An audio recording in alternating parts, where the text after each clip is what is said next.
In this video, I'm going to show you on how you can make a help center article in Zendesk. So, without further ado, let's begin. First, open your web browser and go to zendesk.com and log in to your Zendesk account.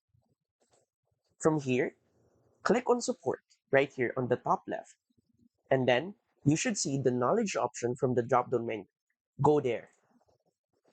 Now, this is your help center. As you can see, it's still not visible to end users, but you can activate that. But this is your general help center. So how can you publish a new article? Simple. Click on add right here on the top right, and then click on article. Now, you can now begin publishing your article right here by putting a title first, and of course, the wall of text that you want to add on this very article. Once done, click on save.